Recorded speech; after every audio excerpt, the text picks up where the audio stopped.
नमस्कार दोस्तों, मैं दिव्यांश आप लोगों का स्वागत करता हूं आपके अपने परिवार द एग्जाम बडी में। आज हम लोग रिवीजन कर रहे हैं 1 फरवरी से लेके 7 फरवरी तक हुए महत्वपूर्ण करंट अफेयर्स के बारे में। तो चलिए सेशन को स्टार्ट करते हैं। हम कोई भी क्वेश्चन कमेंट सेशन में पूछ लीजिएगा। साथ ही साथ अगर आप चाहें तो इसके आप फ्री टेस्ट भी दे सकते हैं, जो कि फ्री टेस्ट आप हमारे एप्लीकेशन के फ्री वीकली टेस्ट सेशन में दे पाएंगे। साथ ही साथ इस जो सेशन अभी हो रहा है, इसकी पीडीएफ भी आप लोगों को मिलेगी। इसकी पीडीएफ आप लोगों को बुक्स एंड पीडीएफ सेशन में मिल जाएगी। इसके अलावा अगर आप चाहें तो कुछ पेड क्लासेस भी हैं जिनको आप ज्वाइन कर सकते हैं। तो चलिए सेशन को स्टार्ट करते हैं। पहला प्रश्न आपसे पूछा जा रहा है, केंद्रीय बजट 2026-27 की मुख्य थीम क्या रखी गई थी? केंद्रीय बजट 2026-27 की थीम बेटा इस बार की, विकसित भारत के लिए युवा शक्ति संचालित बजट, समावेशी विकास और नारी शक्ति, आत्मनिर्भर भारत का मजबूत संकल्प, हरित विकास और डिजिटल इंडिया, या इनमें से कोई नहीं। जल्दी से बेटा बताओ केंद्रीय बजट 2026-27 की थीम क्या थी? अच्छा, केंद्रीय बजट कब पेश किया गया? केंद्रीय बजट वित्त मंत्री सीता निर्मलम द्वारा रमन जी द्वारा 1 फरवरी 2026 को पेश किया गया। इस बजट की इस बार की थीम थी विकसित भारत के लिए युवा शक्ति संचालित बजट, अर्थात पहले का ऑप्शन नंबर ए बिल्कुल सही हो जाता है। इस बजट में बेटा वित्तीय वर्ष 2026-27 में 10% नॉमिनल जीडीपी ग्रोथ का अनुमान लगाया गया। साथ ही साथ सरकार के कुल व्यय पे 53.37 लाख करोड़ का व्यय भी खर्च किया गया। ठीक है। अब बेटा बजट के बारे में किस आर्टिकल में बताया गया? भारतीय बजट के बारे में भारतीय संविधान के इंडियन पॉलिटी के आर्टिकल 112 में बजट शब्द की जगह वार्षिक वित्तीय विवरण का प्रयोग किया गया। अगर आपसे कभी प्रश्न पूछ ले क्या हमारे संविधान में कहीं पर भी बजट का प्रयोग किया गया, तो बेटा बजट शब्द का नहीं प्रयोग किया गया, प्रयोग किया जाता है वार्षिक वित्तीय विवरण। क्या बेटा वार्षिक वित्तीय विवरण शब्द का प्रयोग किया गया कहां पे? आर्टिकल 112 में। नेक्स्ट क्वेश्चन है, केंद्रीय बजट 2026-27 में राजकोषीय घाटा, जिसको फाइनेंशियल डिफिसिट बोलते हैं, जीडीपी का कितने प्रतिशत रहने का लक्ष्य रखा गया है? इस बार बेटा वार्षिक घाटा 4.1% है, 4.3%, 4.5%, 4.9% या इनमें से कोई नहीं। तो वार्षिक घाटा जो है वो बेटा 4.3% रहने का अनुमान है, अर्थात सेकंड का ऑप्शन नंबर बी बिल्कुल सही हो जाता। नेक्स्ट क्वेश्चन है, फरवरी 2026 में सुप्रीम कोर्ट ने एक ऐतिहासिक फैसले के अनुसार मासिक धर्म स्वास्थ्य को संविधान के किस अनुच्छेद के तहत जीवन का अधिकार का अभिन्न अंग माना है? मेंस्ट्रुएशन हेल्थ जो है ये जीवन जीने का अधिकार है, इसका एक अभिन्न अंग आर्टिकल 14 के तहत माना, आर्टिकल 19 के तहत, आर्टिकल 21 के तहत, आर्टिकल 25 के, या इनमें से कोई नहीं। जल्दी से बेटा कमेंट करो कौन सा सही रहेगा।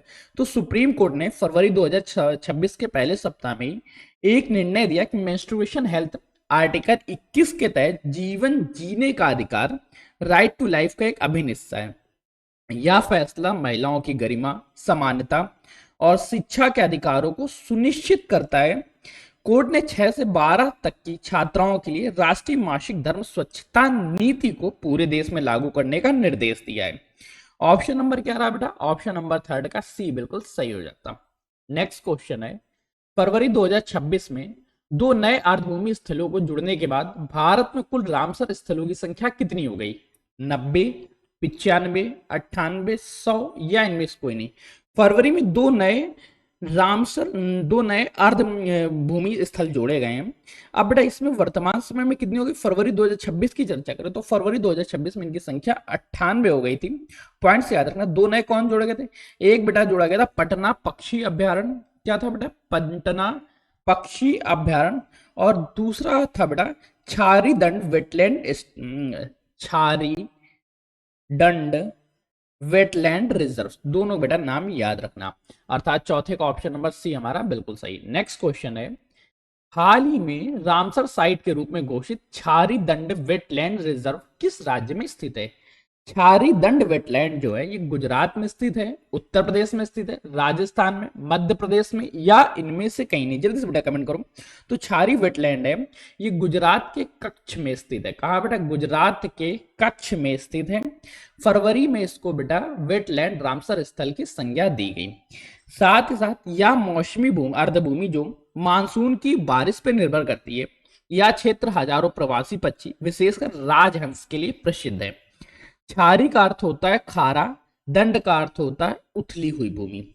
इसके साथ उत्तर प्रदेश के एटा में स्थित पटना पक्षी अभयारण्य को भी रामसर स्थल बनाया गया था। यह घोषणा वेटलैंड संरक्षण के लिए प्रति भारत की प्रतिस्पर्धा को दिखाते हैं, भारत की प्रतिबद्धता को दिखाती है। नेक्स्ट क्वेश्चन है, फरवरी 2026 में आयोजित आरबीआई की मौद्रिक नीति एमपीसी की रिपोर्ट में रेपो रेट को कितने प्रतिशत पर अपरिवर्तित रखा गया है? रेपो रेट बेटा 5% रहेगा, 5.15%, 5.25% या 5.0%? जल्दी से बेटा बताओ, रेपो रेट कितना इस बार रखा गया फरवरी 2026 के अकॉर्डिंग? तो बेटा फरवरी 2026 में आरबीआई के गवर्नर शक्तिकांत दास ने घोषणा की कि रेपो रेट 5.25% पर एक्सचेंज रहेगा विदाउट चेंजेस, अर्थात सिक्स्थ का ऑप्शन नंबर सी बिल्कुल सही हो जाता।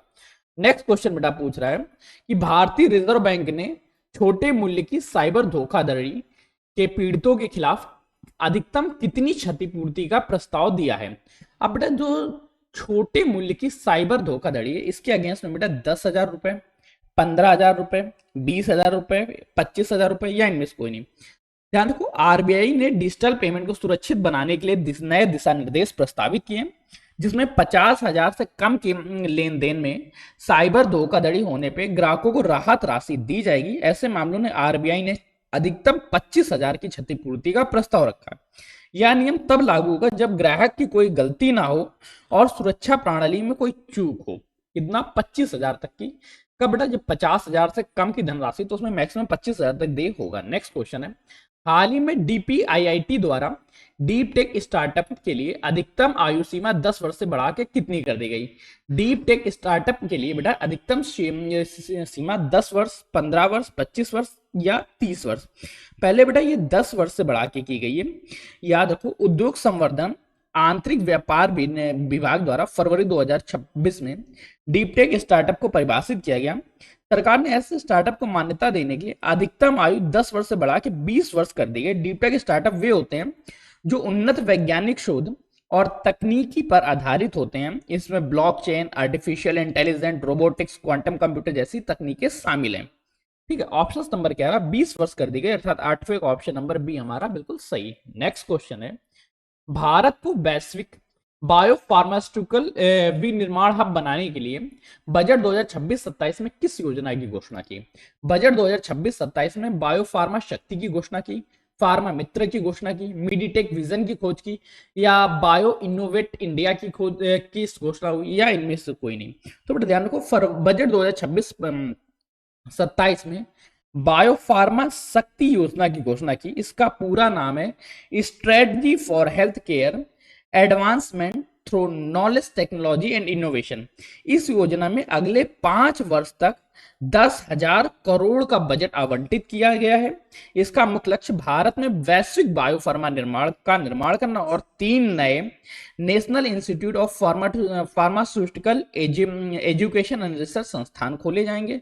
देश में 1,000 से अधिक मान्यता प्राप्त क्लिनिकल ट्रायल भी होंगे। ठीक, 9th का ऑप्शन नंबर क्या रहा? ए बिल्कुल सही हो जाता। अगला प्रश्न है, किसानों और नीति निर्माताओं को रियल टाइम डेटा आधारित कृषि सलाह देने के लिए कौन सी बहुभाषी एआई प्लेटफॉर्म प्रस्तावित किया गया है? किसानों और नीति निर्माताओं को रियल टाइम डेटा आधारित कृषि सलाह देने के लिए किसान एआई, भारत विस्तार, एग्री ज्ञान, कृषि मित्र या इनमें से कोई नहीं? किसका प्रस्ताव दिया गया? तो ये प्रस्ताव दिया गया भारत विस्तार नामक एआई प्लेटफॉर्म प्रस्तावित किया गया है, अर्थात ऑप्शन नंबर क्या रहा? 10वें का ऑप्शन नंबर बी बिल्कुल सही हो जाता है। ठीक है, नेक्स्ट क्वेश्चन बेटा आपसे पूछ रहा है, ध्यान देना, खादी, हथकरघा और हस्तशिल्प को मजबूत करने के लिए, ग्लोबल मार्केट से जोड़ने के लिए बजट में कौन सी पहल की गई है? अब बेटा खादी, हथकरघा और हस्तशिल्प को मजबूत करने के लिए विश्वकर्मा बुनकर योजना शुरू की गई, स्वदेशी शिल्पी अभियान शुरू की गई, महात्मा गांधी ग्राम स्वराज पहल शुरू की गई, राष्ट्रीय हथकरघा मिशन शुरू किया गया या इनमें से कोई नहीं? तो बेटा ध्यान रखो, इस बार जो बेटा प्रारंभ किया गया इसको हम लोग बोलते हैं महात्मा गांधी ग्राम स्वराज पहल। महात्मा गांधी ग्राम स्वराज पहल की घोषणा की गई, जिसका उद्देश्य रहेगा खादी और हथकरघा हस्तशिल्प को सुदृढ़ करना। इस पहल के माध्यम से कारीगरों और उत्पादों को ग्लोबल मार्केट और ब्रांडिंग लीकेज प्रदान किया जाएगा। इसके तहत शिल्पकारों को प्रशिक्षण, कौशल विकास, उत्पादन को गुणवत्ता सुधारने का काम होगा। यह योजना ग्रामीण अर्थव्यवस्था को आत्मनिर्भर बनाने पर केंद्रित है। नेक्स्ट बेटा क्वेश्चन है, नए बजट के अनुसार शिक्षा, चिकित्सा और विदेशी टूर पैकेज पर लीबर लाइट रिमिटेंस स्कीम LRS के तहत टीडीएस घटाकर कितना कर दिया गया है? लेबर लाइट से रेमिटेंस स्कीम में बेटा 1%, 3%, 5%, 2% कितना टीडीएस घटाया गया? तो बेटा इसमें टीडीएस 2% बेटा घटाया गया, अर्थात 12वें का ऑप्शन नंबर क्या रहा? 12वें का ऑप्शन नंबर डी बिल्कुल सही हो जाता है। नेक्स्ट क्वेश्चन है, शेयर बाजार के निवेशकों के लिए बजट 2026-27 में फ्यूचर्स एंड ऑप्शंस पर एससीटी सिक्योरिटी ट्रांजैक्शन टैक्स बढ़ाकर क्रमशः कितना कर दिया गया? अब बेटा फ्यूचर एंड ऑप्शंस पे बेटा एसटीटी कितना बढ़ाया गया? बेटा ये बताओ, शेयर बाजार पे एफएनओ एंड एसटीटी कितना बढ़ेगा? एफएनओ में बेटा कितनी वृद्धि हुई? 0.05%, और बेटा एसटीटी पे वृद्धि हुई 0.15%। अर्थात ऑप्शंस किसी में लिखा है? ऑप्शन नंबर बेटा ए में लिखा हुआ है, 13वें का ए नंबर बिल्कुल सही हो जाता। नेक्स्ट क्वेश्चन है, रेयर अर्थ परमानेंट मैग्नेट का घरेलू उत्पाद बढ़ाने के लिए 4 राज्यों में समर्पित रेयर अर्थ कॉरिडोर स्थापित किए गए। अब बेटा कौन से ऐसे 4 राज्य हैं जहां पे जारी किया गया? बजट 2026-27 में क्रिटिकल मिनरल्स के खनन और प्रसंस्करण पर जोर दिया गया। सरकार ने उड़ीसा, केरल, आंध्र प्रदेश, बेटा याद रखना, उड़ीसा, केरल, आंध्र प्रदेश और तमिलनाडु में समर्पित रेयर अर्थ कॉरिडोर बनाने की घोषणा की है। ठीक है, कहां कहां बेटा? उड़ीसा, केरल, आंध्र प्रदेश, तमिलनाडु में। 14वें का ऑप्शन नंबर क्या रहा? बी बिल्कुल सही हो जाता। नेक्स्ट क्वेश्चन है, भारत की पहली LNG digital dual fuel demo train का संचालन फरवरी 2026 में कहां शुरू हुआ? LNG diesel dual fuel demo, इसका बेटा उद्घाटन कहां पे किया गया? भारतीय रेलवे ने पर्यावरण अनुकूल बनाने की दिशा में फरवरी 2026 में भारत में पहली एलएनजी लिक्विफाइड नेचुरल गैस और डीजल पर चलने वाली dual fuel demo train launch की है। इसका लॉन्च हुआ बेटा साबरमती, अहमदाबाद में, हुबली में, कर्नाटका में, हावड़ा में या वाराणसी में? तो बेटा इसका उद्घाटन हुआ साबरमती, अहमदाबाद, गुजरात में। अर्थात 15वें का ऑप्शन नंबर क्या रहा? बी बिल्कुल सही हो जाता। नेक्स्ट क्वेश्चन है, भारत की पहली म्यूजिकल रोड का उद्घाटन हाल ही में किस शहर में के कोस्टल रोड पे किया गया? म्यूजिकल रोड क्या है? इस पे अगर आप अपनी गाड़ी चलाएंगे तो एक म्यूजिक आएगा, एक फिक्स टोन पे गाड़ी चलाएंगे। तो ये बेटा कहां पे किया गया है? इसका उद्घाटन बेटा मुंबई में हुआ, बेंगलुरु में हुआ, चेन्नई में हुआ, कोच्चि में हुआ या इनमें से कोई नहीं? तो बड़ा ध्यान रखो, इसका उद्घाटन मुंबई में किया गया, अर्थात 16वें का ऑप्शन नंबर ए बिल्कुल सही हो जाता। फरवरी 2026 में भारत की पहली म्यूजिकल रोड का उद्घाटन मुंबई के कोस्टल रोड में किया गया। जब कोई वाहन इस सड़क पे एक विशेष हिस्से में तय गति से गुजरता है तो सड़क पे एक संगीत सुनाई देता है। ठीक, नेक्स्ट क्वेश्चन है, किस राज्य या केंद्र शासित प्रदेश की क्रिकेट टीम ने 66 वर्षों के लिए पहली बार रणजी ट्रॉफी 2026 के फाइनल में जगह बनाई? रणजी ट्रॉफी 2026 में फाइनल में जगह बेटा उत्तराखंड ने बनाई, गोवा ने, जम्मू कश्मीर में, पुडुचेरी ने या इनमें से किसी ने नहीं? तो बेटा याद रखो, ध्यान देना है, रणजी ट्रॉफी 2026 के फाइनल में जगह बनाया है इस बार जम्मू कश्मीर में, अर्थात 17वें का ऑप्शन नंबर सी बिल्कुल सही हो जाता है। नेक्स्ट क्वेश्चन है, विश्व अर्धभूमि दिवस 2026 किस तिथि को मनाया जाता है? अर्धभूमि डे बेटा 1 फरवरी को, 2 फरवरी को, 4 फरवरी या इनमें से किसी को नहीं? अर्धभूमि डे बेटा आप लोगों को पता ही होगा कि प्रतिवर्ष 2 फरवरी को वेटलैंड डे मनाया जाता है, अर्थात 18वें का ऑप्शन नंबर बी बिल्कुल सही हो जाता है। यह दिन वेटलैंड जैसे झील, तालाब, दलदल के लिए महत्वपूर्ण और उनके संरक्षण के प्रति जागरूक करने के लिए मनाया जाता है। इसी दिन सन 1971 में ईरान के रामसर शहर में, कहा बेटा? ईरान के रामसर शहर में रामसर कन्वेंशन पे हस्ताक्षर हुए थे। 2026 में इसी दिन को 97वें और 98वें रामसर स्थल की घोषणा भी कर दी गई। ठीक, नेक्स्ट क्वेश्चन है, ध्यान दो कि कैंसर की रोकथाम, पहचान और उपचार के बारे में जागरूकता बढ़ाने के लिए विश्व कैंसर दिवस कब मनाया जाता है? वर्ल्ड कैंसर डे 1 फरवरी को मनाया जाता है, 3 फरवरी को, 4 फरवरी को, 6 फरवरी को या इनमें से किसी को नहीं? जल्दी से बेटा बताओ कि विश्व कैंसर दिवस कब मनाया जाता है? तो विश्व कैंसर दिवस जो है ये बेटा मनाया जाता है 4 फरवरी को, अर्थात 19 का ऑप्शन नंबर सी बिल्कुल सही हो गया। 4 फरवरी को विश्व कैंसर दिवस मनाया जाता है। नेक्स्ट क्वेश्चन है, देश के वैश्विक स्तर पर प्रतिस्पर्धी कंटेनर निर्माण इकोसिस्टम बनाने के लिए बजट 2026-27 में कितनी राशि आवंटित की गई? कंटेनर निर्माण इकोसिस्टम के लिए 10,000 करोड़, 15,000 करोड़, 20,000 करोड़, 25,000 करोड़ या इनमें से कोई नहीं? कितनी राशि बेटा आवंटित की गई? तो इसके लिए बेटा 10,000 करोड़ रुपए की राशि आवंटित की गई। 20 का ऑप्शन नंबर ए बिल्कुल सही हो जाता है। नेक्स्ट क्वेश्चन है, आरबीआई के द्वारा शहरी सहकारी बैंकों की क्षमता निर्माण के लिए कौन सी पहल शुरू की गई? सहकारी बैंकों की क्षमता निर्माण के लिए मिशन उत्कर्ष पहल, मिशन सक्षम, मिशन कर्मयोगी, मिशन सामर्थ्य या इनमें से कोई नहीं? कौन सी पहल शुरू की गई? आरबीआई ने शहरी सहकारी बैंकों को मजबूत करने के लिए मिशन सक्षम शुरू किया है, अर्थात 21 का ऑप्शन नंबर बी बिल्कुल सही हो जाता। यह एक प्रमाणन आधारित क्षमता निर्माण है। इसका उद्देश्य कर्मचारियों और प्रबंधन को कौशल को सुधारना, इससे सहकारी बैंकों के कोऑपरेटिव गवर्नर, रिस्क मैनेजमेंट और डिजिटल बैंकिंग सुविधाओं को बेहतर बनाया जाएगा। 21 का ऑप्शन नंबर बी बिल्कुल सही। नेक्स्ट क्वेश्चन है, औषधि पौधों के लिए digital certificate of origin portal किस प्राधिकरण द्वारा लॉन्च किया जाएगा? सर्टिफिकेट ऑफ ओरिजिन पोर्टल जो है ये आयुष मंत्रालय द्वारा लॉन्च किया जाएगा, कृषि अनुसंधान परिषद द्वारा, राष्ट्रीय जैव विविधता प्राधिकरण द्वारा, राष्ट्रीय औषधि पादप बोर्ड द्वारा या इनमें से किसी के द्वारा नहीं? किसके द्वारा बेटा जारी किया जाएगा? तो ये बेटा जारी किया जाएगा राष्ट्रीय कृषि अनुसंधान परिषद आईसीआर द्वारा, अर्थात 22 का ऑप्शन नंबर बी बिल्कुल सही हो जाता। नेक्स्ट क्वेश्चन है, भारत में सरलीकरण नियमों वाला नया आयकर अधिनियम 2025 न्यू इनकम टैक्स एक्ट 2025 किस तिथि से प्रभावी होने जा रहा है? नया आयकर अधिनियम बेटा 1 जनवरी से प्रभावित होगा, 1 मार्च से, 1 जुलाई से, 1 अप्रैल से या इनमें से किसी ने से नहीं? जल्दी से बेटा बताओ 23 का सही ऑप्शन क्या रहेगा? तो ये बेटा प्रभावित होगा 1 अप्रैल 2026 से, अर्थात 23 का ऑप्शन नंबर बी बिल्कुल सही हो जाता।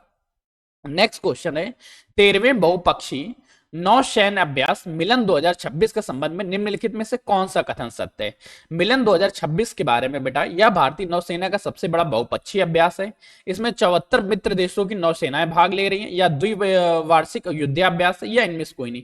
अब बेटा तो मिलन 2026 के बारे में चर्चा कर रहा है, तो मिलन 2026 के विषय में कौन सा ऑप्शन सही रहेगा? तो मिलन 2026 बताओ बेटा, ये बेटा सबसे बड़ा द्विपक्षीय अभ्यास है। 74 मित्र देश है इसमें बेटा, बहुपक्षीय अभ्यास है। पहली बात तो इसमें 74 मित्र देश आपस में नौसेनाएं भाग लेती है, और द्विवार्षिक युद्धाभ्यास मतलब प्रति 2 वर्ष में, अर्थात उपयुक्त सभी 24 का ऑप्शन नंबर डी हमारा सही हो जाता। नेक्स्ट क्वेश्चन है, वित्त मंत्रालय के नए निर्देशों के अनुसार क्षेत्रीय ग्रामीण बैंकों को अपना प्राथमिकता प्राप्त क्षेत्र ऋण कितने प्रतिशत बनाए रखने अनिवार्य रखा गया है? आप बेटा ये 40%, 60%, 75%, 90 या इनमें से कोई नहीं? जल्दी से बेटा बताओ कितने प्रतिशत अनिवार्य रखा गया? 25 का। वित्त मंत्रालय के नए निर्देश के अनुसार क्षेत्रीय ग्रामीण बैंकों को अपना प्राथमिकता प्राप्त क्षेत्रों के लिए ऋण कितने प्रतिशत बनाए रखने के लिए अनिवार्य किया गया? तो ये अनिवार्य किया गया बेटा 75%, अर्थात 25 का ऑप्शन नंबर सी बिल्कुल सही हो जाता है, 75%। नेक्स्ट है, एमएसएमई सेक्टर को मजबूत कर उन्हें फ्यूचर चैंपियन बनाने के लिए बजट में कितनी राशि के एसएमई ग्रोथ फंड्स की घोषणा की गई है? अब बेटा ये 5,000 करोड़ की, 10,000 करोड़, 15,000 करोड़, 20,000 करोड़ या इनमें से कोई नहीं? जल्दी से बेटा दो, एमएसएमई सेक्टर को मजबूत करने के लिए, फ्यूचर चैंपियन बनाने के लिए कितनी बजट राशि एसएमई ग्रोथ फंड की स्थापना की गई? तो ये बेटा कितने एसएमई फंड रहेगा? ये रहेगा बेटा 10,000 करोड़ का, अर्थात 26 का ऑप्शन नंबर बी बिल्कुल सही हो जाता। नेक्स्ट क्वेश्चन है, कैपिटल गुड्स सेक्टर को गति देने के लिए एसपीएसई द्वारा कितने स्थानों पर डिजिटल रूप से सक्षम हाईटेक टूल रूम स्थापित किए जाएंगे? ये बेटा हाईटेक टूल रूम 2 स्थानों पे, 4 स्थानों पे, 5, 7 या इनमें से कोई नहीं? जल्दी से बेटा बताओ कैपिटल गुड्स सेक्टर को गति देने के लिए कितने स्थानों पे स्थापित किए जाएंगे? तो बेटा इनका स्थापना होगी 2 स्थानों पे, अर्थात 27 का ऑप्शन नंबर ए बिल्कुल सही हो जाता है। नेक्स्ट क्वेश्चन है, भारत और मलेशिया के बीच सीमा पार क्यूआर भुगतान को सक्षम बनाने के लिए एनपीसीआई ने किस मलेशियाई कंपनी के साथ समझौता किया है? एनपीसीआई ने बेटा हाल ही में अलीपे के साथ किया है, या बेटा पेनेट के साथ किया है, मे बैंक के साथ, जीएचएल स्कीम सिस्टम के साथ, या इनमें से किसी ने? फरवरी 2026 में इंटरनेशनल पेमेंट्स लिमिटेड एनपीसीएल ने बेटा मलेशिया की पेनेट के साथ समझौता किया है, ताकि वहां पर भी अपनी बेटा भीम ऑपरेट हो सके, अर्थात 28 का ऑप्शन नंबर क्या रहा? बी हमारा सही हो जाता। नेक्स्ट क्वेश्चन है, फरवरी 2026 में गिफ्ट सिटी के नए अध्यक्ष के रूप में किसे नियुक्त किया गया? Gift city Gujarat international finance tech city के रूप में बेटा इसके नए अध्यक्ष कौन बने? डॉक्टर हंसराम मदिया, शक्तिकांत दास, उदय कोटक, केवी कामत या इनमें से कोई नहीं? तो बेटा ये बेटा बने हैं उदय कोटक, अर्थात 29 का ऑप्शन नंबर 11 सी बिल्कुल सही हो जाता है। नेक्स्ट क्वेश्चन है, मिया अमोर मोटली ने लगातार तीसरी बार किस देश के प्रधानमंत्री के रूप में शपथ ली है? मिया अमोर मोटली ने जमैका के प्रधानमंत्री के रूप में, बारबाडोसा के, बहामास के, मॉरिशस के, या इनमें से किसी के नहीं? तो बड़ा याद रखो, मिया अमोर मोटली जो है ये हाल ही में बारबाडोसा के प्रधानमंत्री बने, अर्थात 30 का ऑप्शन नंबर बी बिल्कुल सही हो जाता है। मिया मोटली लगातार तीसरी बार इन्होंने शपथ ली, पहली बार 2018 में, फिर 2022 में, फिर 2026 में बारबाडोसा की प्रधानमंत्री बने हैं। ये पॉइंट्स याद रखना। 30 का ऑप्शन नंबर बी बिल्कुल सही रही। अब बेटा आप लोगों के लिए बड़ी अच्छी घोषणा करता हूं, फ्री वीकली टेस्ट सेशन में जाइएगा। यहां पे बेटा आप 006 करके वीकली टेस्ट सेशन होगा, यहां पे बेटा लगा होगा वीकली टेस्ट सेशन, यहां पे आप जाकर टेस्ट दे सकते हैं। इसके अलावा बेटा अगर आप लोग कोई बैच लेना चाहें तो पेड सेशन में आप लोगों को पीडीएफ बेटा बुक्स एंड पीडीएफ सेक्शन में आप लोगों को अपलोड कर दी जाएगी। तो बेटा मिलते हैं इस सेशन में। अगर मन में कोई क्वेश्चन ये बेटा जो फ्री कोर्सेज सेक्शन है यहाँ पे भी आप लोगों का ये जो करंट अफेयर्स के सेशन है ये डेली अपलोड हो। कोई क्वेश्चन कोई डाउट उत्पन्न होता है तो कमेंट सेक्शन में पूछ लीजिए। और हाँ, सबसे जरूरी चीज बेटा, अगर आप दो सेशन में जुड़े हुए हैं तो आप लोगों के बेटा नए बैच आए हैं, ब्रह्मास्त्र बैच, इनमें से जुड़ जाइए कि आपके लिए बहुत सहयोगी होने वाला है। तो मिलते हैं सेशन में, तब तक कीप स्टडी कीप स्माइलिंग, पढ़ते रहिए मुस्कुराते रहिए, पढ़ाई मुस्कुराते एक साथ अच्छी लगती है, अकेले में दोनों, तब तक के लिए धन्यवाद।